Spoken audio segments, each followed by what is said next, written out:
টাকা এই দিক দিয়ে থাকি ভাই, আমরা তো এর লগে থাকি না, এত ভাই রাস্তা রাস্তায় ঘরাত করে কুত্তার চাউলে থাকি ভাই। আর ওই ব্যাগটা হের কান্দে থাকে এত, এর যে সমস্যাটা, এই সমস্যাটা তো করে তারে বলে না ভাই। এটা তো আপনি দেখলে নাই, আমরা কতদিন এর হাতে এটা দেখি নাই ভাই, আপনি দেখলে নাই, সে আমরা অপায় আপনার চাপ দিয়ে দেখলাম এই জিনিসটা ভাই। তাহলে এটা তো কিছুদিন যদি এরকম থাকে তাহলে তো সমস্যা হইব। পয়সা দেবে বড় ভাই, এটা থাকলে আট পয়সা আনতে আর আঙ্গুলের লগে লাগিয়ে দেবে, পয়সা উঠতে দেবে মানুষ। এখন কি করা যায় কত? এটারে ভাই মেশিন দিয়া এর ভিতরে লট ঢুকাইয়া এটা আলগা করে একবার ওটা বাই করতে হবে, কাজটা লাগতে হবে।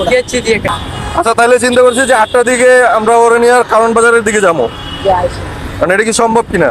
না ভাই, ওই তো ভাই আমাদের দোকানে হবে না? সবই সম্ভব ভাই। 8টা দেওয়া তো, একটু ধরে 8টা দেওয়া তো। ওই তো ভাই এই এম দিয়ে আছে না, কাটতে লাগবে এই জিনিসটা, এম দিয়ে না নিজ দিয়ে হোক, এই এম দিয়ে কাটতে হবে, এই এম দিয়ে কাটতে টাকা এই দিক দিয়ে ভাই কাটতে সহজ হবে ভাই। নগদ থালায় দিতে পারবে। এটা তো প্লাস দিয়েও কাটা যাইব মনে হয়। ব্যালেন্স দিয়ে এটা ও ব্যথা পাইলেও ওরে কাটতে হবে।